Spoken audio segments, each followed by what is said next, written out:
మరొక మారు ఈ దినము బైబిల్ స్టడీకి కనెక్ట్ అయి ఉన్నటువంటి సంఘమైన మీ అందరికీ తండ్రి అయిన దేవుని నుండి ప్రభువైన యేసుక్రీస్తు నుండి కృపయు సమాధానమును దేవుడు సమృద్ధిగా అనుగ్రహించాలని ప్రభువును వేడుకుంటూ ఈ సంవత్సర కాలమంతయు దేవుని యొక్క ఆత్మయు నడిపింపును, ఆయన యొక్క ప్రేమయు గద్దింపును, ఆయన ఆశీర్వాదమును, ఆయన యొక్క మేలును మీతో నాతో ఈ సంవత్సర కాలమంతయు నడవాలని మనస్ఫూర్తిగా దేవుని వేడుకుంటూ మరొక మారు కనెక్ట్ అయిన సంఘమైన మీ అందరికీ నూతన సంవత్సరపు శుభాకాంక్షలను తెలియజేసుకుంటున్నాను. ప్రియులారా, మనము ప్రభు ఇచ్చిన కృపను బట్టి ఆయన మనకు అనుగ్రహించిన వాక్కులో ఉన్నటువంటి శక్తిని ఎరుగుటకు, మన సువార్తలో మన దేవుడు మనకు అనుగ్రహించిన రక్షణ మనల్ని ఏ విధంగా ప్రభువులో కడుతుందో తెలుసుకున్నటకు మనం రోమపత్రిక ధ్యానంలో నడుచుకుంటూ వెళ్తున్నాం. ఒకటి మాత్రం మీతో సంపూర్ణమైన అంగీకారంతో ఒక విషయం చెప్పగలను. ఈ రోమపత్రిక ధ్యానం ద్వారా మనం ఏం నేర్చుకోగలమంటే, క్రీస్తులో దేవుడు మరలా మనల్ని ఏ విధంగా నిర్మించాడో మనం తెలుసుకోవచ్చు. ప్రియమైన వాళ్ళారా, ఒక విధంగా చెప్పొచ్చు. ఏ విధంగా అంటే నిజముగా మనం మన ఒరిజినల్ షేప్ను కోల్పోయామండి. నిశ్చయంగా కోల్పోయామని అంగీకరించవలసిందే. ప్రభుని నమ్ముతున్న వారంగా దేవుని వాక్యము మనకు సెలవిస్తుంది. ఆయన సంగతులను మనం విశ్వసిస్తున్న వారంగా అంగీకరించగలిగితే, దేవుడు ఒక మాట సెలవిచ్చి ఉన్నాడు ఆది మానవునికి, ఆదాము గారికి, ఇదిగో నువ్వు నా ఆజ్ఞకు లోబడు. రెండో వైపు వచ్చి మాట్లాడితే నువ్వు విధేయత చూపించు నాకు. దేవుడు మనకిచ్చిన మొదటి స్థితిలో లేకపోతే మొదటి నిర్మాణంలో మొదటి ఆకారంలో ఏముంది అని అంటే విధేయతను కోరుకున్నటువంటి ఆలోచన, ప్రణాళిక, సంకల్పం ఉంది దేవునికి. కానీ ఆదాము గారు చేసింది, ఆదాము గారి దగ్గర నుంచి నేను చేస్తుంది ఏమిటంటే ఆ మొదటి షేప్ను కోల్పోయాం. ప్రియమైన వాళ్ళరా, అవిధేయతకు చోటించుకున్నాం మన జీవితంలో. కానీ ఆశ్చర్యపడాల్సింది, ఒకంత వేదన నొందవలసిన విషయం ఏమిటంటే తెలిసిన తర్వాత కూడా మనం ఆ అవిధేయతను వదులుటకు ప్రయత్నం చేయటం లేదు. చూడండి, అది మనం వేదన నొందవలసిన విషయము. ఒకవేళ సంపూర్ణమైన మనసుతో అంగీకరించగలిగితే ఈ సంవత్సరం అదిగా పెట్టుకుందాం. ప్రియమైన వాళ్ళరా, అవును, నిశ్చయముగా నా దేవుని యొద్ద ఉన్నటువంటి ఈ అవిధేయత గుణమును నేను మరలుకుంటాను. దాని నుంచి చాలా కొద్దిగానే మాట్లాడుతున్నాడండి దేవుడు కూడా అన్నాడు కదా, నిశ్చయముగా ఆయన స్వరము తెరిచి మనతో ఉన్నవి ఉన్నట్టుగా మాట్లాడేస్తే చచ్చిపోతాం. ప్రియమైన వాళ్ళారా, మిక్కిలి మెల్లనైనా గుస శబ్దము వంటిదే యెషయా ప్రవక్త అంటాడు. నిజమేనండి, మన నుంచి కోరుకుంటుంది మనం అచీవ్ చేయలేనంత భారమైనవి కావు, లేకపోతే మనం అటెండ్ చేయలేనంత పెద్ద టార్గెట్స్ మన ముందు పెట్టి నువ్వు చచ్చేలోపు దీన్ని నువ్వు సాధించి వస్తేనే నేను అంగీకరిస్తానన్నటువంటి విషయం కాదు. ప్రియమైన వాళ్ళు, మన బలమును ఎరిగి, మన బలహీనతను ఎరిగి, మన ఆత్మీయపు స్థితిలో ఉన్నటువంటి సామర్థ్యమును ఎరిగి, మన యోగ్యతను ఎరిగి మనల్ని కోరుకుంటున్నవే ఉన్నవండి. నిజమే ప్రియమైన వాళ్ళు, ఏ తండ్రి కూడా తన గర్భాన పుట్టిన పిల్లల శక్తికి మించినటువంటి ప్రయాసమో లేకపోతే పరీక్ష ఏది పెట్టడు, మనకు తెలిసిన విషయమే, కొత్తదే కాదు. కానీ మన దేవుడు కూడా అక్కడే నిలబడి చూస్తున్నాడని మనం అనుకుంటే ఈ సంవత్సరం కొంత విధేయత నేర్చుకోవడానికి ప్రయత్నం చేస్తాం. తీసుకుందాం ప్రియమైన వాళ్ళరా. ఒకవేళ సందర్భానుసారంగా చెప్పాలంటే ఏంటి అసలు దేవుని అవిధేయతకు మనల్ని ఈడ్చుకొని వెళ్తుంది ఏంటి అని అంటే, అంగీకరించి చెప్పవలసిన మాటే మన జీవితంలో ఉన్నటువంటి పాపపు నడవడిక. అదేనంటే, ఎందుకంటే మనం ఆశిస్తుంది ఒకటి ఉన్నది, దేవుడు కోరుకుంటుంది ఇంకొకటి ఉంది. ఏమంటే కొన్ని విషయాల్లో దీన్ని లిమిట్ చేసి ఈ కొన్ని విషయాల్లోనే మనం విభేదిస్తున్నాం అనడానికి లేదు. ప్రియమైన వాళ్ళారా, సంపూర్ణముగా ఏంటి అని అంటే మనం ఆయనతో నడవకపోవడాన్ని బట్టి కొన్ని మనం ఎరగలేకపోతున్నాం. నేను కూడా అంగీకరిస్తానండి. బాప్తిసం తీసుకున్నప్పుడు నేను ఇంతగా నడవలేదు కనుక ఇంతగా తెలుసుకోలేకపోయి ఉన్నాను. అప్పుడు నేనేమనుకున్నాను అంటే, నాకు తెలిసినంతలో, నాకున్నంతలో, నా అవగాహనలో నేను చాలా చక్కగానే ఉన్నాను కదా. ఇంకేమనుకున్నాను అంటే, నేను లీడ్ చేస్తున్నటువంటి ఈ బెటర్ లైఫ్తో ఇంప్రెస్ చేయగలను అనుకున్నాను దేవుణ్ణి. ఉదయకాలం కూడా నేను మెడిటేట్ చేస్తున్నప్పుడు నాకు అది అనిపించింది. ప్రియమైన వాళ్ళారా, ఏమంటే లైట్ నేచర్ ఎలా ఉంటుంది అని అంటే, దూరంగా ఉందనుకోండి, మనం ఇక్కడ ఫర్ ఎగ్జాంపుల్ బై రోడ్ మనం వెళ్తున్నాం, కార్లోనో బస్సులోనో లేకపోతే టూ వీలర్ మీనో, నైట్ టైం వెళ్తున్నప్పుడు హెడ్లైట్ ఆన్ చేసుకుని వెళ్తుంటాం. మీరు చూడండి, ఆ లైట్ ఫోకస్ ఒక రేంజ్ వరకు రీచ్ అవుతుందండి. ఫర్ ఎగ్జాంపుల్ అనుకుందాం, ఒక 100 మీటర్స్ దూరంలో ఉన్నది ఇక్కడ మనం బండి మీద వెళ్తున్నప్పుడు 100 మీటర్స్ దూరంలో ఉన్నదండి, ఆ డిమ్ లైట్లో సరిగ్గా కనపడదు. ప్రియమైన వాళ్ళారా, ఏమనుకుంటామంటే ఏదైనా అనుకోవచ్చు, చెట్టు అనుకోవచ్చు, లేకపోతే ఇంకొక వెహికల్ అనుకోవచ్చు, లేకపోతే ఏదో ఒక యానిమల్ క్రాస్ చేస్తుంది అనుకోవచ్చు, ఏదో ఒకటి అనుకుంటామండి. దూరంగా ఉంది, లైట్ ఫోకస్ తక్కువగా ఉండి డిమ్గా ఉండి సరిగ్గా కనిపించినట్టు చూపించేసరికి చాలా స్పెక్యులేషన్స్ ఉంటాయి. ఇదే ఉండొచ్చు, అదే ఉండొచ్చు. కానీ మనం మూవ్ అవుతూ దగ్గరికి వెళ్తున్న కొద్దీ లైట్ బ్రైట్నెస్ పెరుగుతుందండి ఆ ఆబ్జెక్ట్ మీదకి. ఎప్పుడైతే దగ్గరగా వెళ్ళిందో ఆ తీక్షణమైన వెలుగులో దాన్ని సంపూర్ణంగా చూస్తాం. ఓ ఇది ఇదా, సరే డైవర్షన్ తీసుకోవాలా, లేకపోతే అది ఒక సైడ్ వెళ్ళిపోతుందా లేకపోతే కొద్దిసేపు ఆగాల డిసైడ్ అవుతా ఉండే ఆ ఫ్రాక్షన్స్లో. బట్ ఎప్పుడో తెలుసా, బాగా దగ్గరికి వెళ్ళిన తర్వాత స్పష్టంగా తెలుసుకోగలుగుతాం ప్రియమైన వాళ్ళారా. జస్ట్ లైక్ మన లైఫ్ కూడా అలానే ఉందండి. ఏమండి, బాగా డిమ్ లైట్లో ఉన్నప్పుడు ఏమనుకుంటుంటామంటే, ఓకే దీన్ని బట్టి దేవుడు సాటిస్ఫై అయిపోతున్నాడు, ఇక నో ప్రాబ్లం, నేను ఆయన ఇంప్రెస్ చేస్తున్నాను, ఇంతకంటే ఇంకా బెటర్ లైఫ్ ఎవరు లీడ్ చేస్తారు, నా పరిధిలో నేను ఎంత విధేయత కలిగి ఉన్నాను, అంటే ఒబీడియన్స్ కలిగి ఉన్నాను, నా పరిధిలో నేను ఎన్ని చేయగలుగుతున్నాను, నా పరిధిలో నేను ఎంత గణపరచగలుగుతున్నాను, ఈ అభిప్రాయాలే ఉంటాయండి. డిమ్ లైట్ అనమాట. చాలా డిమ్ లైట్లో ఏమనుకుంటున్నామంటే దేవుణ్ణి మనము సంతోషపెడుతున్నాం అనుకుంటున్నాం.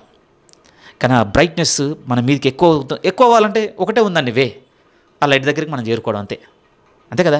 ఆ ఆబ్జెక్ట్ ఎప్పుడైతే లైట్ దగ్గరికి వచ్చిందో సంపూర్ణంగా కనపడ్డట్టుగా మనం కూడా దేవుని తీక్షణమైన వెలుగులో మనం చూసుకోగలిగితేనే అప్పుడు తెలుస్తుంది, అయ్యో నేను ఏంటి అసలు కొంచెం కూడా దేవుని సంతోషపెట్టలేదా, ఇన్ని రోజులు నేను సంతోషపెడుతుంది అనుకుని ఈ డిమ్ లైట్లో చూసుకుందంతా వేదన నొందించానా, బాధ పెట్టానా, ఆయాసకరంగానే ప్రవర్తించానా, ఎప్పుడు అనంటే దగ్గర అవుతున్న కొద్దీ.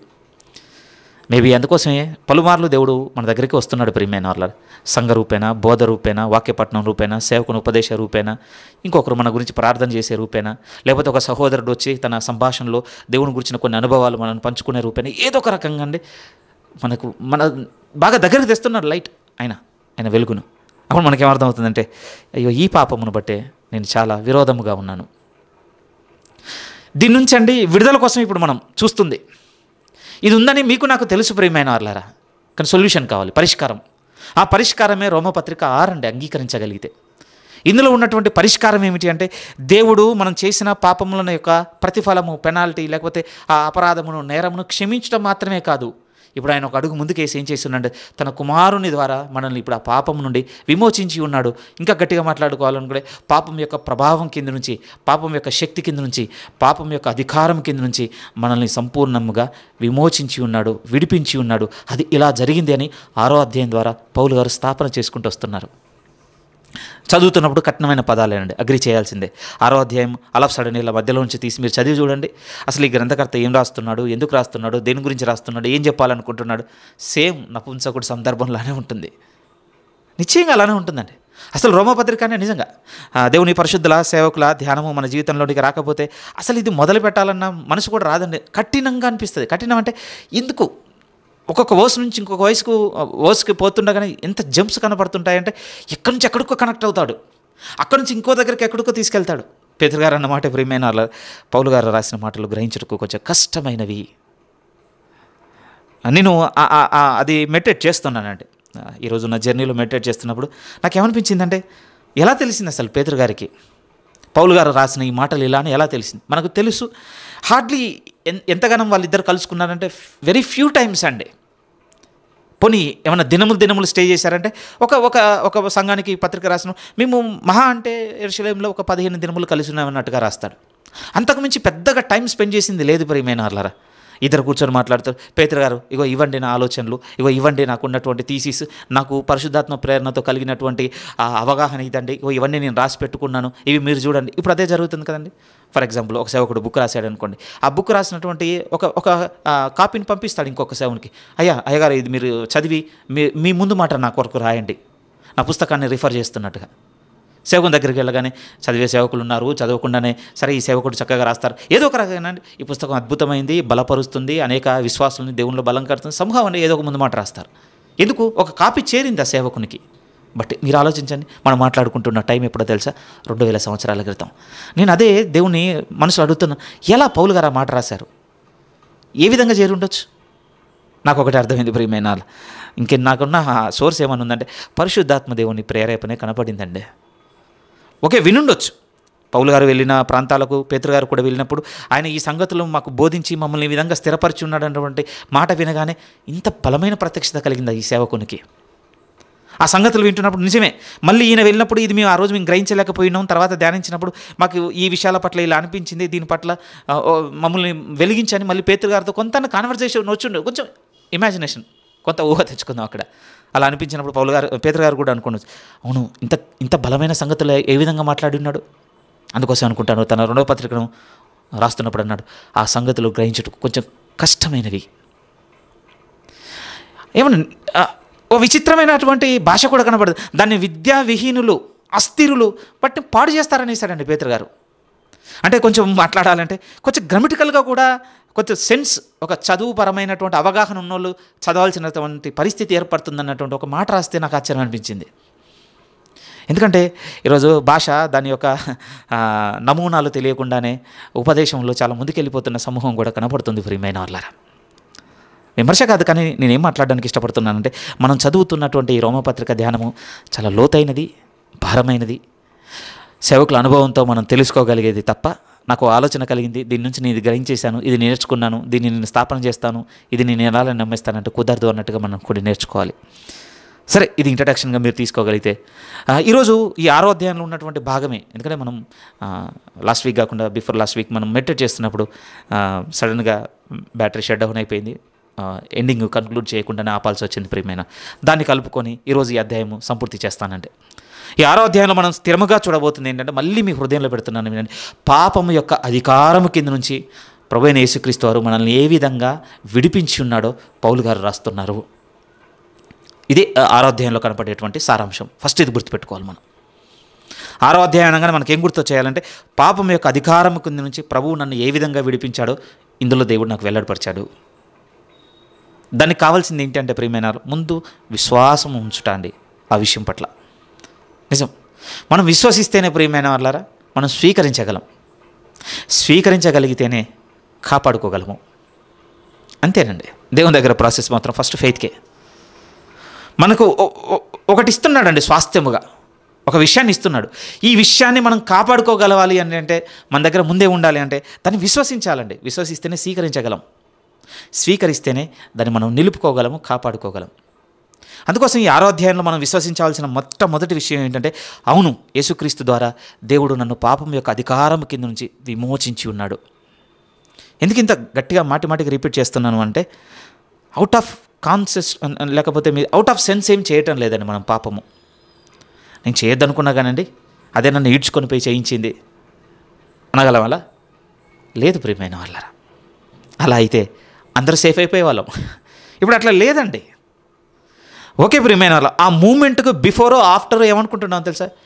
బిఫోర్ ఏమనుకుంటున్నామంటే ఎట్టి పరిస్థితుల్లో కూడా చేయకూడదు అనుకుంటున్నాం.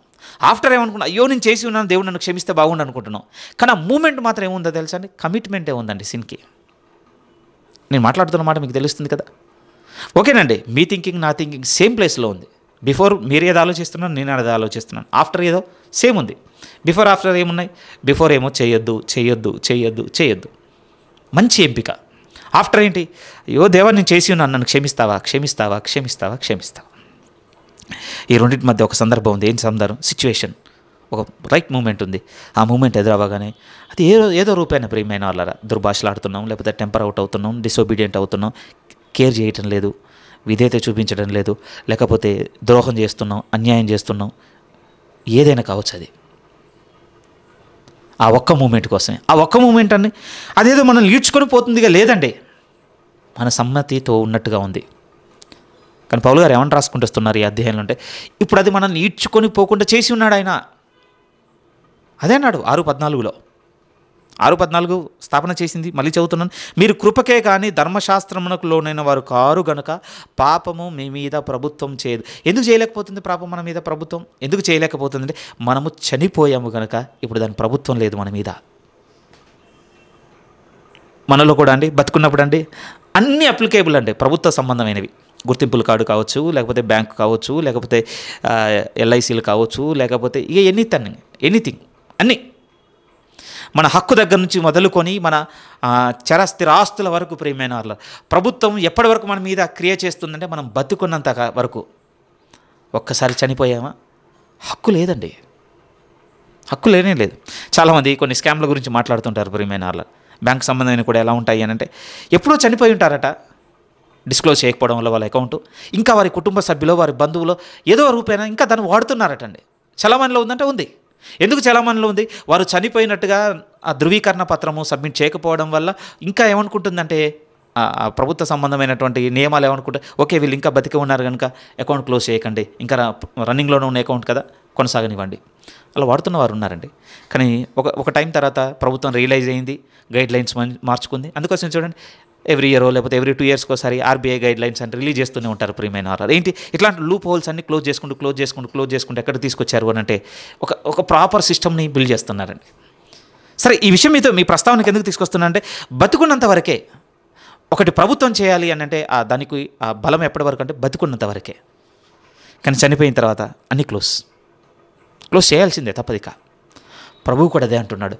పాపము ఈరోజు మీ మీద నా మీద ప్రభుత్వం చేయకుండా దేవుడు నన్ను ఏం చేసి ఉన్నాడటంటే పాపమునకు ఆధారమైనటువంటి ఆ ప్రాచీన పురుషుణ్ణి, ఆ ప్రాచీన స్వభావమును, ఆదాము నుంచి ఏదైతే మనకు అనుగ్రహింపబడి ఉన్నదో ఆ శరీరేచ్ఛలతో కూడిన దురాశలన్నింటికి సంబంధించిన దాన్ని ఆయన చంపివేసి ఉన్నాడు అంటున్నాడు. ఇది విశ్వసించాలండి. విశ్వాసానికి ప్రియమైన వాళ్ళారా, మీరు బాగా వినండి. ఇది కొంచెం అంగీకరించాలి. ఎప్పుడు కూడా అండి ఫెయిత్ అనేది దేని మీద నిలబడుతుంది అంటే ట్రూత్ మీద నిలబడుతుందండి.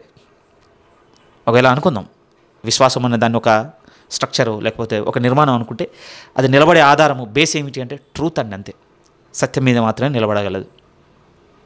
ఎందుకు ఈ మాట అంటున్నాను అంటే మనం క్రీస్తుతో కూడా మనం విశ్వాసం ఉంచిన దాంట్లో నిశ్చయముగా ఆయనతో కూడా మన ప్రాచీన స్వభావమును ఆయన చంపివేసి ఉన్నాడు అనేది ఇక సత్యము. ఆ సత్యం మీద ఈ విశ్వాసం నిలబడుతుంది తప్ప ఇక్కడ ఇది ఏ విధంగా జరుగుతుంది, దీనికి సంబంధించి నేను అప్పుడు లేను కదా, నేను అంటే నాకు ఫిజికల్గా చనిపోయినట్టు నేను అన్నీ నమ్మను కదా. కొంచెం లాజిక్ ఉండొచ్చండి. నేను మీతో గతంలో చెప్పాను, ఆ తార్కికమైనటువంటి బుద్ధి దేవుడు మనకు పెట్టి ఉన్నాడు, దానికి సంబంధించి ఉంది. ఈ శరీరంలో ఉన్నంతకాలం అది ఉంటుంది. బట్ ఏంటంటే దాన్ని బట్టి మనము విశ్వాసం నుంచి బయటికి వెళ్ళిపోకూడదు. పోతే ఏమవుతుంది అంటే ఈ సత్యంలో నుంచి బయటికి వెళ్ళిపోతాం. ఫలితం ఏంటంటే పాపము మన మీద ప్రభుత్వం చేస్తుందనే దగ్గర ఆగిపోతాం. అందుకోసమే మాటిమాటికి చేస్తూనే ఉంటాం. రీజన్ ఏం చూపిస్తూ ఉంటామంటే ఇక నేను చేయాల్సి వచ్చింది. బట్ ఇప్పుడు మనది అది కాదు ప్రియమైన వాళ్ళారా. దేవుడు నన్ను ఎక్కడ నిలబెట్టాలనుకుంటున్నాడు అని అంటే క్రీస్తు కలిగిన సారూప్యత దగ్గర అక్కడ తీసుకెళ్ళి నిలబెట్టాలనుకుంటున్నాడండి. ఆయన గురించి ఉన్నమాట, ఆయన నీతిని ప్రేమించను, దుర్నీతిని ద్వేషించాను. ఇప్పుడు మనది ఆపోజిట్ అండి. ఇప్పుడు ఆపోజిట్, మనం దుర్నీతిని ప్రేమించవలసి వస్తుంది. ఎందుకంటే అది మన యందు ఉన్నది, మనకు నచ్చింది. మరి దేన్ని ద్వేషిస్తున్నాం? నీతిని అండి. అక్కడో నీతి ఇబ్బందిగా ఉంది మనకి. కానీ ఇప్పుడు మనం పిలువబడ్డ మార్గము, ఎన్నుకోబడ్డ మార్గం కంప్లీట్గా డిఫరెంట్. ఎంత డిఫరెన్స్ అని అంటే ఇప్పుడు ఇది నీతిని ప్రేమించుకోవాల్సిన మార్గము, దుర్నీతిని ద్వేషించాల్సిన మార్గము. ద్వేషము పెద్ద పదం ప్రియమైన వాళ్ళారా. ఒక్కసారి మనకు ఆ ద్వేషం మొదలైంది అని అంటే స్వీకరించడం చాలా కష్టం అండి కదా. మనం కూడా చాలామందిని ద్వేషించుకున్న సందర్భాలు ఉన్నాయండి. ఇంత ప్రేమ మార్గంలోకి వచ్చినా కూడా ఇంకా వాళ్ళని వదలలేకపోతున్నాం ప్రియమైన ద్వేషం మీద నుంచి. ప్రభు ఏమంటుండే, ఇప్పుడు దుర్నీతి ఉండాలి ఆ ప్లేస్లో, మీ నడవడికలో. ఇప్పుడు ఏది రావాలి మన జీవితంలోనికి? నీతి రావాలి. అందుకోసం ప్రభు అంటున్నాడు. ఆయన ఏం చేసి ఉన్నాడంటే రోమపత్రిక 4-6 వాక్యాలు అదే స్థిరంగా రాశాడు ప్రియమైన వాళ్ళారా. మన ప్రాచీన పురుషునట క్రీస్తు కూడా చంపివేసి ఉన్నాడు. ఆయన పునరుత్థానుడైనట్టుగా దేవుడు తన మహిమ నిమిత్తము ఆయన కుమారుని ఏ విధంగానైతే తిరిగి లేపి ఉన్నాడో అలాగునని ఇప్పుడు మనల్ని కూడా తిరిగి లేపి ఉన్నాడట. ఎందుకో తెలుసా? ఇప్పుడు మనం ఎందుకు తిరిగి లేపి ఉన్నాడు? ఒక నవీన స్వభావం కలిగిన వారమై ఒక నూతనమైన జీవితము జీవించుటకు మనల్ని తిరిగి లేపి ఉన్నాడట. దీన్ని మీరు ఎరగండి అన్నాడు. ఫ్యాక్ట్స్ అనేటివి తెలుసుకోవాలండి, అంతే కదా. ఫ్యాక్ట్స్ అనేటివి we have to come to know అండి, అంతే. ఇంకా వచ్చి తెలుసుకోవాల్సిన విషయాలు అవి. ప్రభు కూడా అదే అన్నాడండి, మీరు ఎరుగుడి మొదటిది. మరి చచ్చిపోయాడు కదా, చచ్చిపోయాడు కనుక ఏమన్నాడు అని అంటే ఇప్పుడు మీరు ఎంపిక చేసుకోండి మిమ్మల్ని మీరు. నేను పాపం విషయంలో మృతుడను, దేవుని విషయంలో సజీవుడను. ఇది కొంచెం సైకలాజికల్గా ఉంది అని అనిపిస్తుందేమో ప్రియమైన. ఎర్లీ మార్నింగ్ లేచి చెప్పుకోవాలా ఇలా చెప్పుకుంటే నేను చేయకుంటుంటానా? నథింగ్ లైక్ దట్ అండి. అలా అసలు వర్కౌటే కాదండి క్రిస్టియానిటీ. అదేదో ఎవరిది మాట కాదు, మన డే టు డే లైఫ్లో మాటే అది. ఎవ్రీడే మనం బ్రెయిన్కి ఇస్తున్న ఫీడింగ్ ఏంటి చెప్పండి? అదే కదా ప్రియమైన వాళ్ళారా. బట్ అవుట్పుట్ ఏంటి? ఎంత ఫీడ్ చేసినా అది చేయాల్సిందే చేస్తుంది. ఫీడింగ్ కాదండి, ఫీడింగ్ కాదు ఇప్పుడు మనకు కావాల్సింది. మీరు నమ్మాలి ప్రియమైన వాళ్ళారా. ఎందుకు దేవుడు విశ్వాసమునకు బలం ఉందన్నాడో, మీరు ఆవగింజంత విశ్వాసము కలిగి ఉన్నాడలా నిశ్చయముగా మీతో చెప్పుచున్నాను, నిశ్చయముగా శక్తి ఉంది ప్రియమైన వాళ్ళారా. ఇంకా ఎక్కడోనండి సంపూర్ణముగా అంగీకరించకపోట. అవును, యేసుక్రీస్తు వారి శిలువ మరణంలో ఇది జరిగింది. నేను ఆయన రక్షకుడిని అంగీకరించి బాప్తీసం తీసుకున్నప్పుడు నిజమే నా ప్రాచీన స్వభావం ఆయనతో కూడా మరణించింది. నేను తిరిగి లేచి ఉన్నాను. బట్ ఏ విధంగా? పాత దాంతో కాదు, ఒక నవీన స్వభావం కలిగిన వాడిని తిరిగి లేచి ఉన్నాను. నేను ఎక్స్పీరియన్స్ అవ్వటం లేదంటే సమ్వేర్ అండి. ఇంకా కొంచెం సందిగ్ధంలో ఉంది మన బ్రెయిన్. మోసం చేసుకోవద్దు ప్లీజ్. ఎందుకంటే దేవుడు ఒక మాట చెప్పి ఉన్నాడు, ఆ మాట చెప్పి ఉన్నాడంటే అది జరుగుతుంది ప్రియమైన. జరగటం లేదంటే ఫాల్ట్ మన దగ్గరే ఉంది. ప్లీజ్, లేదు దేవుడి మాట అలానే ఉంటుంది, నాకు హ్యూమన్ విట్నెస్ కావాలంటే హ్యూమన్ విట్నెసే రాస్తున్నాడు, మనిషే రాస్తున్నాడు కదా. పౌలు ఒకనాడు సౌలుగా ఉండి పరిచయంగా ఉన్నటువంటి వాడు మారి పౌలు గారే రాస్తున్న మాటలు ఏమంటున్నాడంటే, నేను విట్నెస్ చేశాను దాన్ని, నా విట్నెస్ మీకు రాస్తుంది. అందుకోసం అండి ఆశ్చర్యకరంగా ఏ భక్తుడు చేయని ఒక సాహసం చేస్తుంటాడు ఈ పత్రికలో, నా సువార్త వలన. ఆయన రిపీటెడ్గా వాడుతుంటాడండి ఆ పదాన్ని. ఎంత పదం అనొచ్చా, ఎంత గట్స్ ఉండుండే ఆ పదాన్ని క్లెయిమ్ చేసుకోగలుగుతాడు. ఇది నా సువార్త, ఇది నేను అనుభవపూర్వకంగా ఇందులో నడిచి నేను ఎరిగి తెలుసుకున్న సువార్త ఇది. అందుకోసం నా సువార్త మూలముగా మొదటి అధ్యాయం నుంచి మొదలు పెడతాడండి, తిమోతి పత్రిక వరకు రాసుకుంటాడు ఆ మాటలనే. నా సువార్త వలన నేను అనుభవపూర్వకంగా తెలుసుకున్నాను. ఏం తెలుసుకున్నానో తెలుసా, నా ప్రాచీన పురుషుడు క్రీస్తుతో కూడా చనిపోయి ఉన్నాడని ఇప్పుడు నేను విశ్వాసం ద్వారా సంపూర్ణంగా నేను తెలుసుకొని ఉన్నాను. తెలుసుకోవడం మాత్రమే కాదు, ఇంకా నేను ఎంత ముందుకు నడిచానంటే అంత తిరిగి లేచి ఉన్నాను. మళ్ళీ పాత సౌలుగా బ్రతుకుట కాదు, ఇప్పుడు నేను ఏ విధంగా బ్రతుకుట కంటే నవీన స్వభావం పొందుకున్నామని నూతన జీవం జీవించుటకు నేను తిరిగి లేచి ఉన్నాను. నేను ఎరిగాను, నేను తెలుసుకున్నాను. ఆ తర్వాత ఏం చేసుకున్నాను అని అంటే, ఇప్పుడు నేను ఎంపిక చేసుకుంటున్నాను నన్ను, నేను పాపం విషయంలో మృతుడను. ఎవరం కూడా ప్రియమైన వాళ్ళు ఇది ఆలోచించాల్సిన విషయం అండి. డెడ్ పర్సన్ మీద వెళ్ళి అకౌంట్ ఓపెన్ చేయము, లేకపోతే ఐడి ప్రూఫ్ తీసుకోము. ఎందుకు తీసుకోము చెప్పండి, ఒకసారి ఆలోచించండి. ఎందుకు తీసుకోము? మనం ఏమనుకుంటామంటే ఇచ్చే అధికారికి ప్రూఫ్ చూపించాలి కదా. ఇచ్చే అధికారి దాకా కూడా పోవండి, అది సెకండ్ స్టెప్. ఫస్ట్ స్టెప్ ఏంటి, అసలు మన మైండ్లోనే ఆలోచన రాదు. ఫర్ ఎగ్జాంపుల్ అనుకుందాం, మన కుటుంబంలో ఒక వ్యక్తికి కోల్పోయాం. ఇప్పుడు ఆ వ్యక్తికి సంబంధించినటువంటి ఫోటోను, పేపర్స్, డీటెయిల్స్ నింపి పట్టుకొని పోయి ఇప్పుడు ఏదో ఒక ఆఫీస్లో ఏదో ఒక దానికి అప్లై చేయడానికి వెళ్ళమండి. ఫస్ట్ మన బ్రెయిన్లోనే ఆలోచన ఉండదు ప్రియమైన వాళ్ళారా. అక్కడికి వెళ్ళిన తర్వాత అది వస్తుందా రాదా అతను చెక్ చేస్తాడు, ఇతనికి సంబంధించిన వ్యక్తిని తీసుకురావాలి కదండి, తీసుకురాని కారణాన్ని బట్టి మేము ఇవ్వండి, అది సెకండ్ స్టెప్ అండి. అసలు మన బ్రెయిన్లోనే ఒక థింక్ ఉండదు, ఒక ఆలోచన ఏముండదంటే వెళ్ళి తెచ్చుకోవాలి అన్న ఆలోచన ఉండదండి. వై? ఎందుకు అనంటే చచ్చిపోయాడని మనం ఆ మనిషిని పరిగణ చేసాం ప్రియమైన వాళ్ళారా. సేమ్ థింగ్ అండి, పాపం దగ్గర దేవుడు ఎంత నేచర్ని మన నుంచి కోరుతున్నాడు అనంటే మనల్ని ఎంపిక చేసుకోమంటున్నాడు. ప్రియమైన మీ మనసులో మీరు ఎంపిక చేయండి.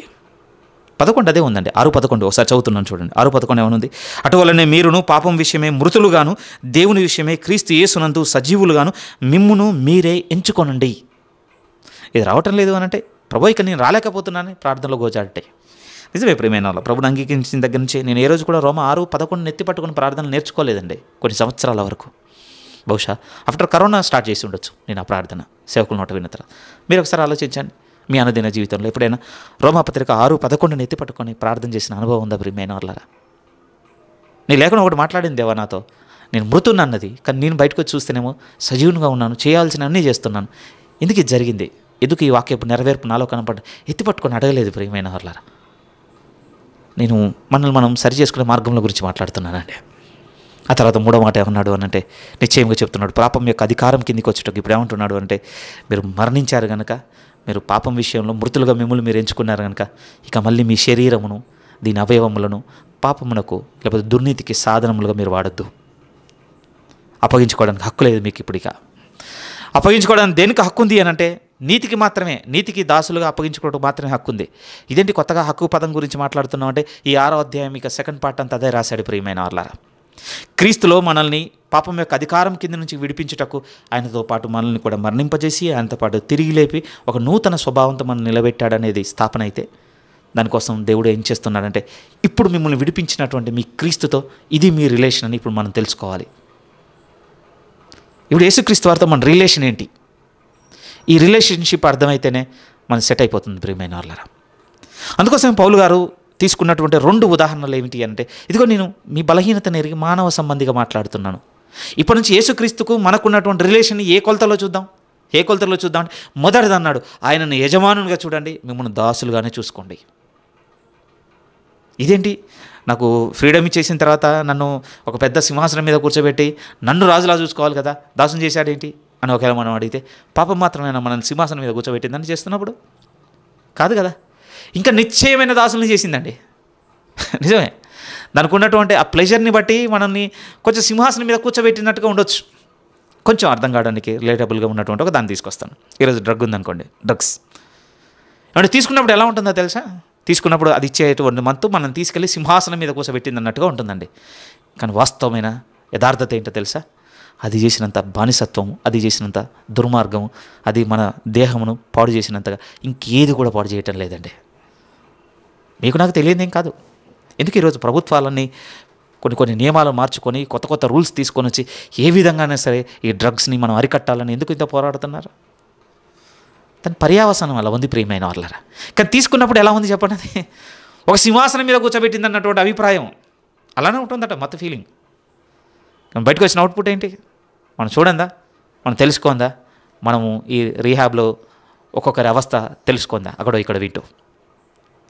ఇప్పుడు ప్రభు కూడా అంటున్నాడు, ఇప్పుడు నేను విడిపించిన నాతో మీకున్న రిలేషన్ ఏమిటంటే, ఇప్పుడు నేను యజమానుడను, మీరు దాసులు. దాని అర్థం ఏంటంటే, ఇప్పుడు నేను మిమ్మల్ని దాసులుగా చేసుకొని ఉన్నాను, ఇప్పుడు మన స్వతంత్రం కాదు ప్రియమైన వాళ్ళారా. ఈ రిలేషన్ నేను ఒప్పుకోనంటే మరి పాపానికి మనకున్న రిలేషన్ కూడా అదే రాస్తున్నారు. 6వ అధ్యాయము 16 నుంచి నేను చదువుతున్నాను. లోబడుటకు దేనికి మిమ్మల్ని మీరు దాసులుగా అప్పగించుకుందరో అది చావు నిమిత్తముగా పాపమునికే కానీ నీతి నిమిత్తముగా విధేయతకే కానీ దేనికి మీరు లోబడుతురో దానికే దాసులగుదురని మీరు ఎరగరా? ఇది ఏమండి అవుట్ ఆఫ్ ఫ్లెష్తో ఉన్నటువంటి ఎవరో ఒక పర్సనాలిటీ రాస్తున్న మాటలు కాదు ప్రియమైన వాళ్ళారా. మనలాంటి ఒక ఆకారంలో ఉన్న వ్యక్తి రాస్తున్న మాటలు. ఎందుకు ఇక్కడ వ్యక్తిని నేను హైలైట్ చేస్తున్నానంటే, నిజం చెప్తున్నాడండి, మనం అప్పగించుకున్నదే, మన చాయిసే ప్రియమైన వాళ్ళారా. నిశ్చయంగా మన చాయిసేనండి. ఈరోజు మనం ఫర్ ఎగ్జాంపుల్ తీసుకుందాం, ఇంటర్నెట్ తీసుకుందాం అండి, మన చాయిసే ఈరోజు. అది మంచికి చెడుకు రెండిటికి అనువుగా ఉంది. కానీ మన ఎంపిక ఏమై ఉండొచ్చు చాలాసార్లు. ఒక్కసారి ఆలోచించండి. మన సంభాషణ ఉంది, నోటి మాట, కాన్వర్జేషన్ ఏమంటే అది మంచికి చెడుకుందండి చాయిస్. మనం ఎక్కువగా దేనికి తీసుకొని ఉండొచ్చు. లేదు నేను మంచితోనే మొదలుపెట్టాను కానీ చెడైంది లేదు. విల్లింగ్గా అండి, హృదయపూర్వకంగా, సమ్మతితో, అంగీకారంతో మనం లోబరుచుకున్నాం కనుకనే వచ్చింది. అయిష్టంగా ఏమి కూడా ఏ వ్యక్తి గురించి చెడు చెప్పం ప్రియమైన వాళ్ళు. చెప్తామా? లేదండి. నాకు ఆయన గురించి బ్యాడ్ చెప్పాలని లేదు కానీ చెప్తున్నాను అంటావా? లేదు. డిసైడెడ్, నిర్ణయించుకున్నాం కనుకనే, మనం దానికి అప్పగించుకున్నాం కనుక, లోబరుచుకున్నాం కనుకనే ఫ్లాలెస్లీ మాట్లాడుతున్నాడు అంతే. ఇంకా అరమరికర లేకుండా. నిజం ప్రియమైన పౌలు గారు కూడా అదే అంటున్నాడు. ఆయన మనవలే ఉండి ఆయన ఎరిగి ఉన్నాడండి. ఎరిగి ఆయనకి ఏమర్థం, నేను దేనికి అప్పగించుకున్నాను దానికి దాసుని అయ్యాను కదా. అందుకోసం అప్పుడైతే అపవిత్రతకు అప్పగించుకున్నాను. ఇప్పుడు క్రీస్తు యేసునందు పట్టబడిన తర్వాత ఇప్పుడు నాకు అర్థమైంది, ఇప్పుడు నేను అప్పగించుకోవాల్సింది అపవిత్రత కాదు, నీతికి నేను అప్పగించుకోవాలి. నేను నీతికి చాయిస్ అండి. చాయిస్ అంతే. ఒకవేళ ఈ చాయిస్ లేకపోతే ప్రియమైన వాళ్ళరా మనం ఇమాజిన్ చేసుకోలేమటండి హ్యూమన్ లైఫ్ని. ఇది కొంచెం అవుట్ ఆఫ్ వెళ్ళిపోతుంది. కానీ ఒకసారి మీరు ఆలోచించండి. నాకు అప్పుడప్పుడు అనిపిస్తుంది ప్రియమైన వాళ్ళరా, వెరీ రేర్ అండి. ఎక్కడ పడితే అక్కడ బతకవు, ఓన్లీ చైనాలోనే బతుకుతాయి. పాండా ఉందనుకోండి, నమ్మగలరా? దాని లైఫ్ అంతా ఒకటే తింటుందటండి, వెదురు ఆకులు అంతే. దాని లైఫ్ అంతా అంతే. నాకు అనిపించింది చాయిస్ లేదా దానికి. మరి అనిమల్తో పోల్చి మాట్లాడుతున్నానంటే నాకు అనిపించిందండి.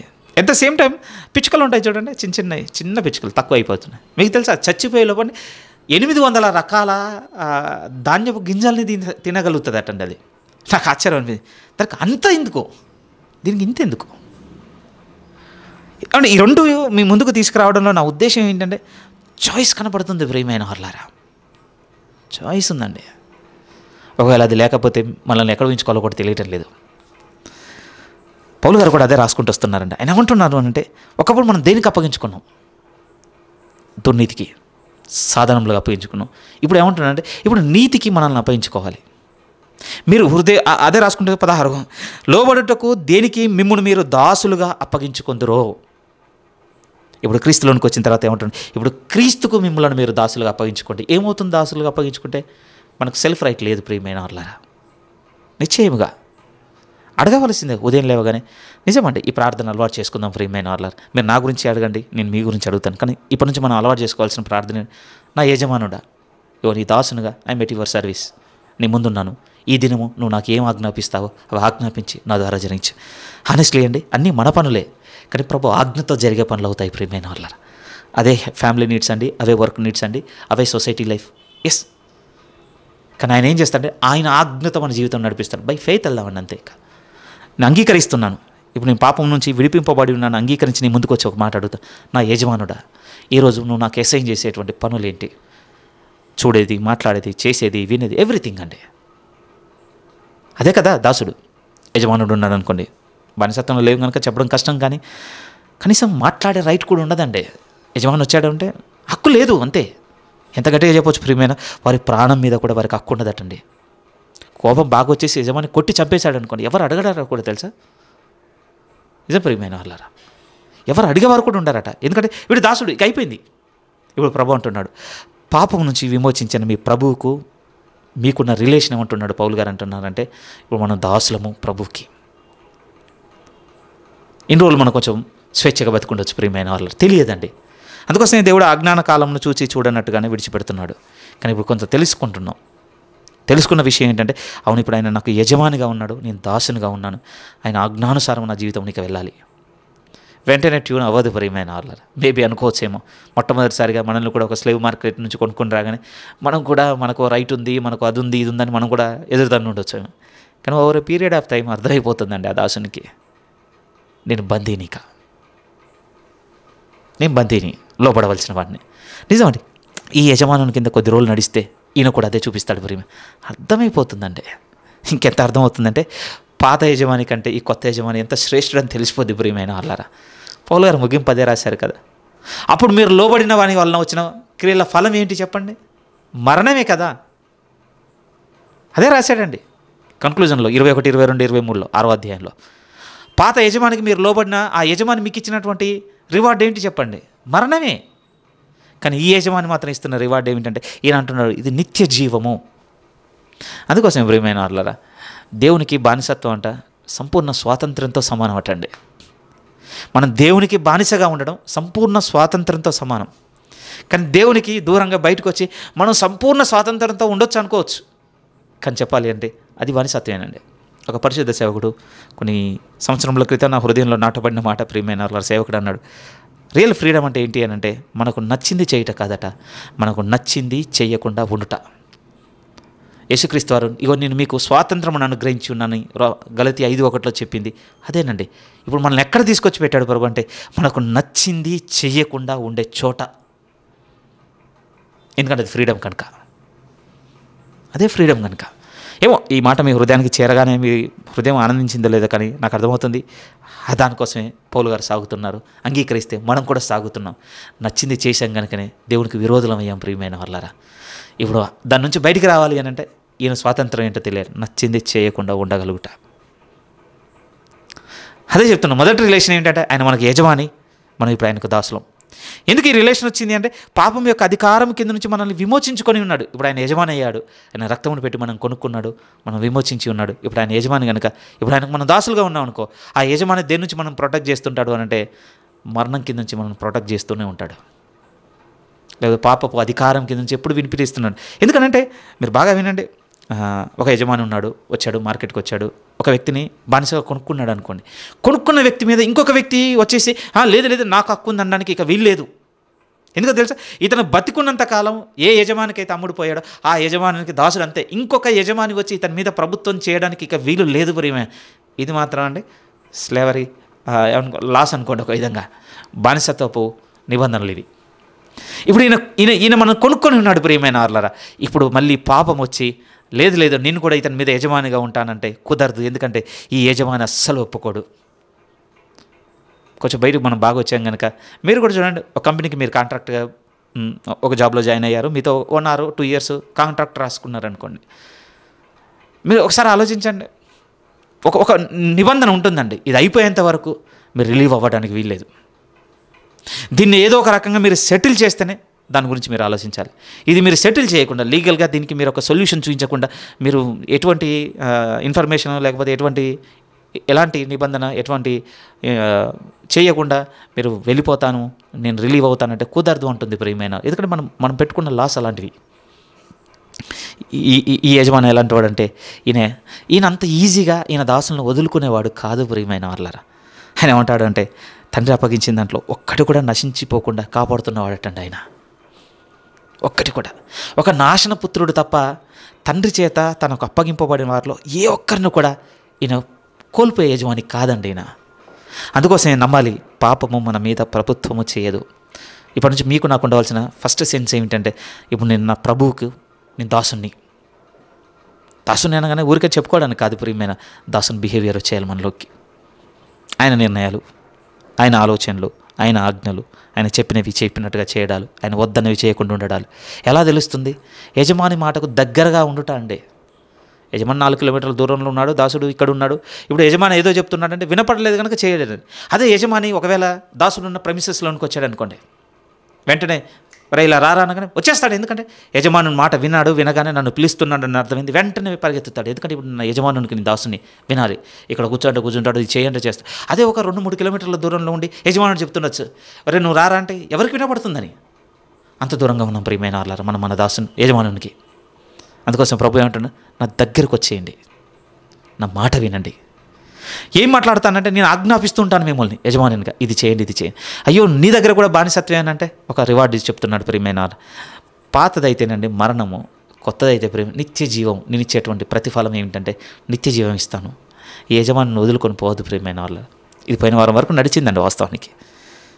ఈరోజు కొంచెం ఈ ముగింపులో ఒక 10 మినిట్స్లో మనం చూడవలసింది ఏంటంటే, ఇంకొక రిలేషన్ కూడా రాస్తున్నాడు పౌలు గారు. ఎందుకంటే 7వ అధ్యాయంలో కొనసాగింపు తీసుకెళ్తున్నాడు. 7వ అధ్యాయంలో అత్యంత కీలకమైన ఇంకొక సందర్భాన్ని ఎత్తుకుంటున్నాడు ప్రియమైన. చాలా లోతండి, మీతో చెప్పాను, ఒక 4 వారాలు నడవాలి ప్రియమైన వాళ్ళ. అందులో ఆయన ధర్మశాస్త్రం చాలా లోతుగా డీల్ చేయబోతున్నాడు.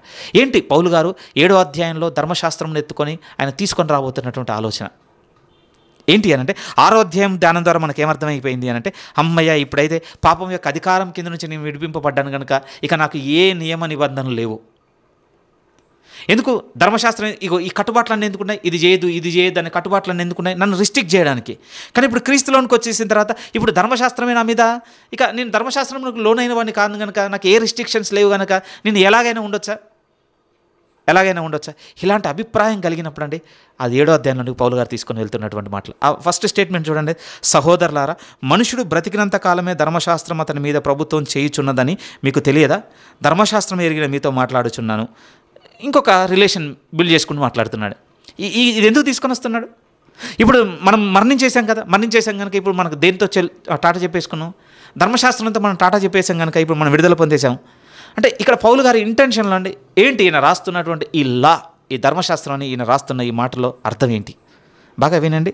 ఇప్పుడు మనకి ఎటువంటి నియమ నిబంధనలు లేనటువంటి జీవితం వచ్చేసింది, మనం ఎలాగంటే అలా జీవించవచ్చు అని అనుకోకండి ప్రియమైన వాళ్ళారా.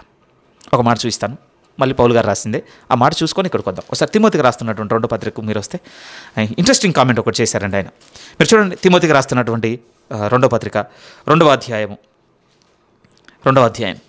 ఇక్కడ కూడా ఇంకొక రిలేషన్ చెప్తాడండి. ఇక్కడ ఉన్న రిలేషన్ ఏమిటంటే, ఇప్పుడు యేసుక్రీస్తుకు సైనికునిగా నువ్వు పోరాడు, ఇంకొక రిలేషన్. దాన్ని మనం మాట్లాడుకుంటాం ఫ్యూచర్లో. కానీ ఆ కొనసాగింపులో మాట్లాడుకుంటూ కిందకు వచ్చేసరికి ఒక పోలికను చెప్తూ ఏమంటాడు అని అంటే 3వ వాక్యం నుంచి, క్రీస్తు యొక్క మంచి సైనికుని వలె నాతో కూడా శ్రమను అనుభవించు తిమోతి. సైనికుడు ఎవడును యుద్ధమునకు పోవునప్పుడు తను దండులో చేర్చుకున్న వాడిని సంతోషపెట్టవలనని ఈ జీవన వ్యాపారంలో చిక్కుకున్నాడు.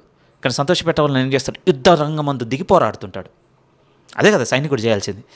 డ్యూటీ ఏమో సైనికుడు, పిలిచినటువంటి యజమాని లేకపోతే అక్కడ రాసినట్టుగా తన మీదున్నవాడిని సంతోషపెట్టాలని వెళ్ళి జీవన వ్యాపార సంబంధమైన వాటిలో ఉండి అక్కడ ఏవో యాక్టివిటీస్ చేస్తుంటే సంతోషపడతారు. లేదు, ఇతను నియమించుకున్నవాడు యుద్ధరంగం ముందు పోరాడుతుంటే అతని విరోచితత్వం బట్టి, యుద్ధంలో చూస్తున్నటువంటి తన విరోచితత్వం బట్టి సంతోషపడతాడు తప్ప యుద్ధాన్ని పక్క పెట్టేసి జీవన వ్యాపారంలో చిక్కుకొని కొనడాలు అమ్మడాలు ఏదో XYZ ఆ యాక్టివిటీస్లో ఉంటే సంతోషపడ్డు.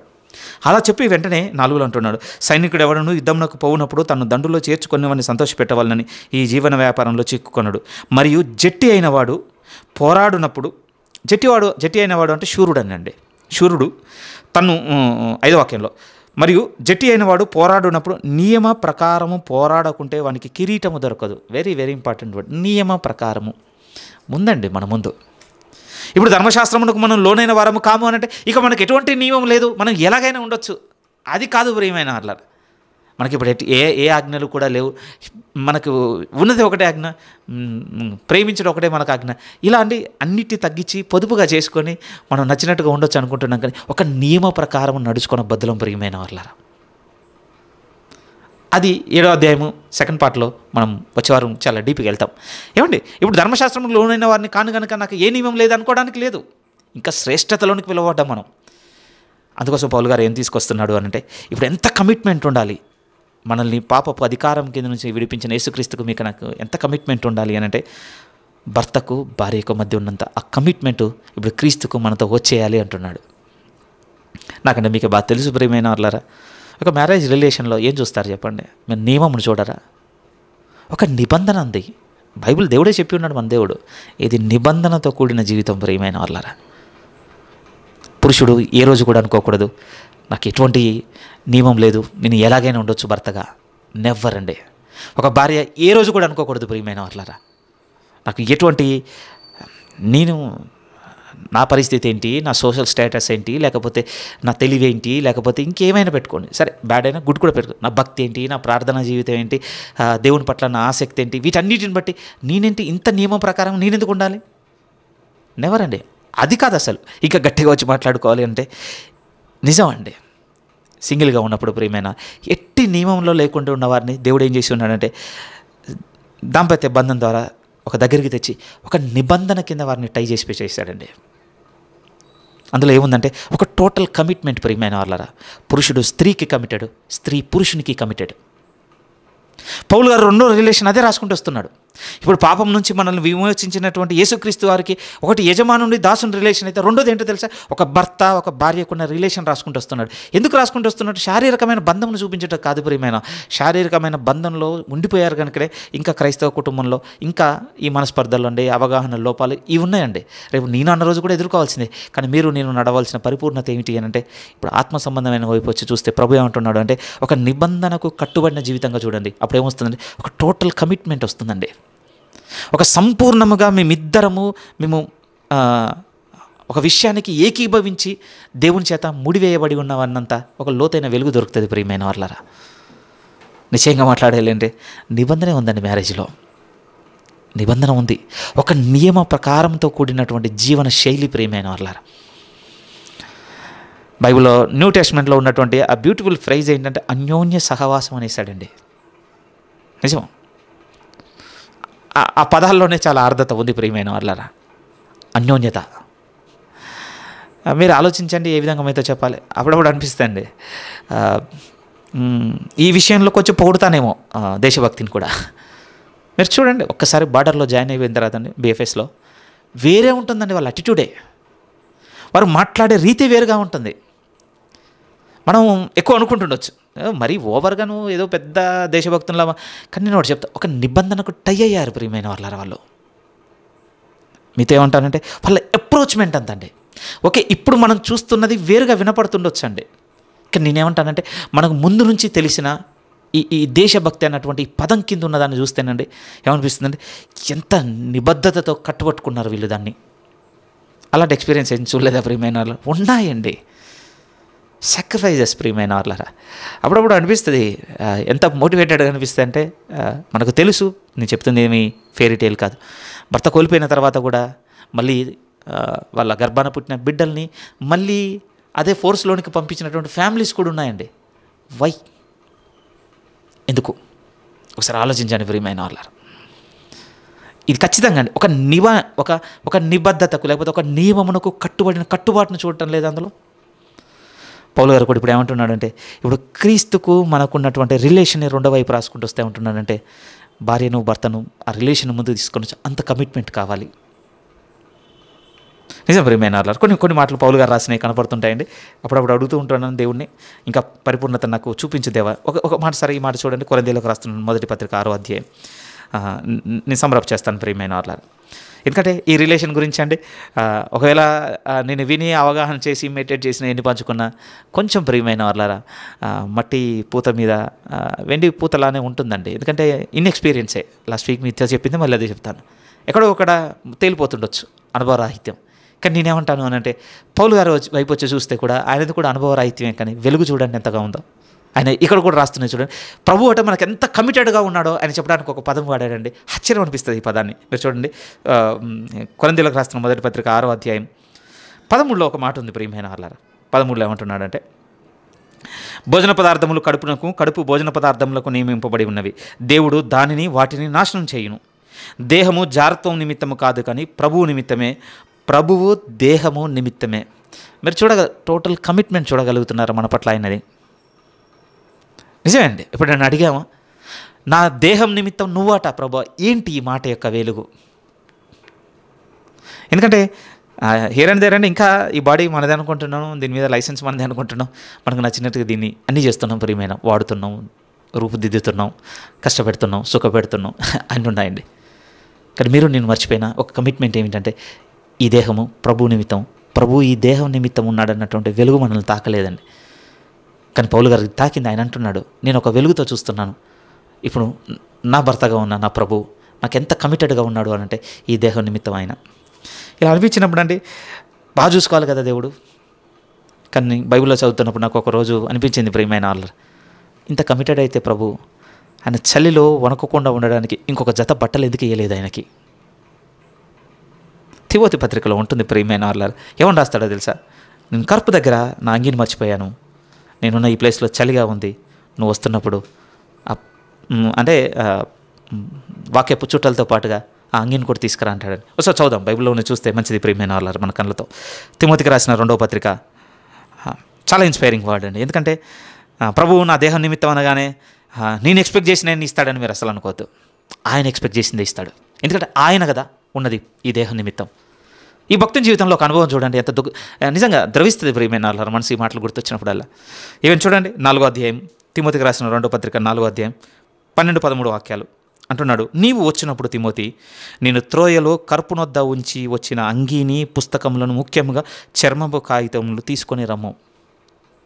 ఎందుకో ఒకసారి ఒకటి చెప్తున్నాడు, తెలియదు నాకు ఆయనకు అక్కడ ఎక్కడి నుంచి రిసోర్స్ దొరికిందో. ఇక్కడ ఉన్న మాటను బట్టి ఒక అవగాహన క్రైస్తవ్యపు నానుడులో ఎలా వెళ్ళింది అని అంటే, ఆయనకున్న ఈ ఒక్క జత అట అండి ఉతుక్కున్నప్పుడట దేహం మీద ఏం లేనందుకు పౌలు గారేనండి, లిటరల్గా పౌలు గారు చెట్టు చాటుకు బట్టలు అంతా ఎండేంత వరకు తన దేహమును దాచుకొని, బట్టలు ఎండగానే మళ్ళీ దేహం మీద బట్టలు ధరించుకొని వెళ్ళిపోయేవాడు అనేటువంటి ఒక మాట చెప్తేనండి నోటి మాట లేదండి నాకు అది విన్నప్పుడు. ప్రభువు ఈ దేహం నిమిత్తం అంటే ఏం ఎక్స్పెక్ట్ చేస్తున్నాం మనం? కానీ ప్రభు నిశ్చయంగా అంటున్నాడు, ప్రియమైన వాళ్ళారా, మీరు నా నిమిత్తం, నేను మీ దేహం నిమిత్తం. టోటల్ కమిట్మెంట్ అండి. ఆయనకు తెలుసండి ఏది ఎప్పుడు ఇవ్వాలో, ఎందుకు ఇవ్వాలో, ఎలా ఇవ్వాలో, ఎంత మేరకు ఇవ్వాలో. కమిట్మెంట్ ఉంటే సరిపోతుంది అంతే.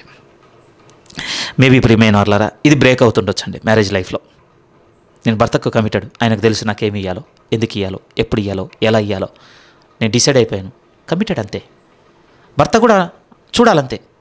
నాకు తెలిసిపోయింది నా భార్య నా కొరకు కమిటెడ్. తనకు తెలుసు నన్ను ఏ విధంగా సన్మానించాలో, ఏ విధంగా గౌరవించాలో, ఎంతగా లోపడాలో, ఏం చేయాలో తనకు తెలుసు. ఇది ఎప్పుడు వస్తుందో తెలుసా అండి? ఒక నియమం వస్తే. ఇది మనకు అర్థం కాదు. పౌలు గారు రాసుకుంటూ వస్తున్న సెకండ్ రిలేషన్ అదే, ప్రియమైన వాళ్ళారా. ఏ విధంగా దీన్ని దాటేసుకొని వెళ్ళగలము? రోమపత్రికలు అదే రాసుకుంటూ వస్తున్నాడండి. మొదటి రిలేషన్ మీరు యజమానిగా దాసులుగా ఉన్నారు, అది గుర్తుపెట్టుకోండి. ఇక మీరు దేనికి పడితే దానికి అప్పగించుకోవడానికి వీల్లేదు. మీరు ఏ ఉపదేశ క్రమంకు లోబడతారో దానికి మనస్ఫూర్తిగా హృదయపూర్వకంగా లోబడిన వారే ఆయన యజమానునిగా భావించండి. మీరు దాసులుగా ఉండండి, ఉపదేశానికి ఎప్పుడు దగ్గరగా ఉండండి. ఆ యజమానుడు మాట్లాడుతుంటాడు, ఇది చేయాలి, ఇది చేయాలని ఆజ్ఞాపిస్తుంటాడు, చెయ్యండి. అంతే, ప్రియమైన వాళ్ళారా. రెండోది ఏమన్నాడు తెలుసా? ఆ చేస్తున్న దాని విషయంలో కమిట్మెంట్ కావాలి. ఎంత కమిటెడ్గా కావాలి? ఎంత కమిటెడ్గా కావాలంటే భర్త భార్యకును, భార్య భర్తకును ఎంత అయితే కమిటెడ్గా ఉన్నారో అంత కమిట్మెంట్ కావాలి. ప్లీజ్ అండి, ఈ నవీన తరమును బట్టి కమిట్మెంట్కి మనం దూరంగా ఉండుండొచ్చేమో, కానీ బైబిల్లో ఉన్నటువంటి దేవుడు చూస్తున్న బంధంలో ఒకే ఒక దాని మీద కట్టి ఉన్నాడు, ప్రియమైన వాళ్ళారా, వివాహ ధర్మమును. కమిట్మెంట్ అండి. దేవునికి బాగా బాధ కలిగింది, ప్రియమైన వాళ్ళు. చుట్టూ చాలా సృష్టించాడు, అన్నీ బాగున్నాయి ఆయన కళ్ళకి. ఆయన కంటికి బాగాలేంది ఏమిటి అని అంటే ఒక కమిట్మెంట్ లేకుంటున్నటువంటి ఒక పురుషుడు ఆయన కంటికి ఎందుకో మంచిగా అనిపించలేదు, ప్రియమైన వాళ్ళారా. సాటైన సహాయంగా తీసుకొచ్చి పెట్టిన దాంట్లో ఉన్న అర్థం ఏంటో తెలుసా అండి? నిజమండి. దేవునికి ఒక టైటిల్ ఉంది, ప్రియమైన వాళ్ళారా. ఏం టైటిల్ అంటే ఆయన ఎబినేజరు. పాటలు పాడుతున్నాం, ఎబినేజరే. మీకు తెలుసా, హవ్వను తీసుకొని వచ్చిన ఒక మాట చెప్పాడు కదా, ఈమె నీకు సహాయము. ఆ పదం నుంచి తీసుకొని దేవుడే ఒక మాట పెట్టుకున్నాడట తనకు గుర్తుగా, నేను ఇప్పుడు మీకు సహాయకుడను. మీరు చెప్పండి, ఏంటి దాని అర్థము? ఏంటండి దాని అర్థం? కమిట్మెంట్ అండి. ఏమో నాకు తెలియదు, బిహాండ్ నా సామర్థ్యం మించి మాట్లాడుతుండేమో కానీ అనుభవపు సేవకుల మాటలు వింటున్నప్పుడు, వివాహ ధర్మంలో ఈ వైపు చూసినప్పుడు చాలా గొప్పగా అనిపించిందండి. చాలా అంటే చాలా గొప్పగా ఉంది. ఇదంతా నేను కేవలం పురుషుని గురించి స్త్రీని గురించి చెప్పడం లేదు, క్రీస్తుని గురించి మనను గురించి చెప్తున్నాను ప్రియమైన పౌలు గారి మాటలే. రెండవ రిలేషన్ ఏమంటున్నాడు అంటే, ఇప్పుడు క్రీస్తులో పాపం యొక్క అధికారం కింద నుంచి విడిపించిన క్రీస్తుకు ఈరోజు మన రిలేషన్ ఎలా ఉండాలంటే, భర్తకు భార్యకు ఉన్నటువంటి రిలేషన్ బతికున్నంత కాలం. మీరు చెప్పండి, మన పురుషుడు చనిపోయేవారు కాదు, మనము కూడా చనిపోయేవారం కాదు ప్రియమైన, నిత్యత్వంలో పిలువబడ్డవారం. ఈ రిలేషన్ అన్బ్రేకబుల్ అంతే. అందుకోసం ఫైనల్ రిఫరెన్స్ ప్రియమైన వాళ్ళ ఇది ఒకటి చదివి ముగించేస్తాను. అందుకోసం కన్క్లూజన్ ఎలా ఉందో తెలుసా అంటే, 7వ అధ్యాయం రోమీలకు రాసిన పత్రిక 7వ అధ్యాయము. ప్లీజ్ మీరు పర్సనల్గా మెడిటేట్ చేయాలి ప్రియమైన వాళ్ళారా, ఇంకా చాలా దేవుణ్ణి అడగాలి. ఎందుకంటే ఈ సందర్భం మీరు చదివినప్పుడు మీ హృదయం ఆలోచించాలండి. వివాహం గురించి దేవుడు మాట్లాడుతున్న మాటలు మీరు నిశ్చయంగా ఆలోచించాలి. 7వ అధ్యాయం 5-6 వాక్యాలు మీరు చూడగలిగితే ఇక్కడ అంటున్నాడు, 4 నుంచి చదువుతాను. నన్ను సహోదరులారా, మనము దేని కొరకు ఫలము ఫలించినట్లు మృతులలో నుండి, దేవుని కొరకు ఫలమును ఫలించినట్లు మృతులలో నుండి లేపబడిన క్రీస్తు అను వేరొకరిని చేరుటకే మీరును ఆయన శరీరం ద్వారా ధర్మశాస్త్రం విషయమై మృతులైతిరి. ఇంకా అయిపోలేదు, 7వ అధ్యాయంలో ఎక్స్ప్లెనేషన్ చాలా ఉంది. అక్కడ మనం ఖచ్చితంగా ఎక్స్ప్లెయిన్ చేసుకున్నాం. ధర్మశాస్త్ర విషయంలో మృతులైతివి అన్న దాంట్లో చాలా వస్తాం. ప్లీజ్ హోల్డ్ అయ్యి ఉండండి. తర్వాత 5లో అంటున్నాడు, ఏలైనగా మనము శరీర సంబంధమై ఉన్నప్పుడు మరణార్థమైన ఫలము ఫలించటకే ధర్మశాస్త్రం వలనైన పాపేచ్ఛలు మన అవయవములలో కార్యసాధకం ఏవి క్రియ చేశాయి. ఇదిగో నియమాన్ని ఆధారం చేసుకొని కొన్ని పాపేచ్ఛలు మన నేలాయి.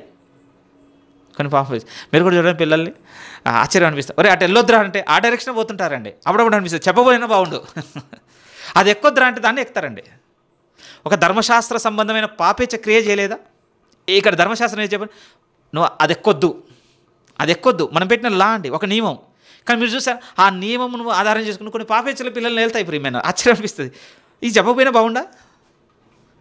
దేవుని మాట కూడా అలానే వచ్చింది, ఆధారం చేసుకుని ఏలింది ప్రియమైన వాళ్ళారా. అది అప్పుడు అందుకని అన్నాడు కదా 5లో ఏమన్నాడంటే, 5లో ఏలైనగా మనము శరీర సంబంధులమై ఉన్నప్పుడు, అదప్పుడు మరణార్థమైన ఫలము ఫలించటకే ధర్మశాస్త్రం వలనైన పాపేచ్ఛలు మన అవయవంలో కార్యసాధకం అవి క్రియ చేశాయి. మరి ఇప్పుడు చూడండి పేజ్, ఇప్పుడైతే బ్యూటిఫుల్ రైటింగ్ అండి. ఇప్పుడైతే దేని చేత నిర్బంధింపబడితే దాని విషయమై చనిపోయిన వారమై ధర్మశాస్త్రం నుండి విడుదల పొందితిమి కనుక మనం అక్షరానుసారమైన ప్రాచీన స్థితి గలవారము కాక ఆత్మానుసారమైన నవీన స్థితి గలవారమై సేవ చేయుచున్నాం. ఏంటండి ఇక్కడ ఆత్మానుసారమైన నవీన స్థితి?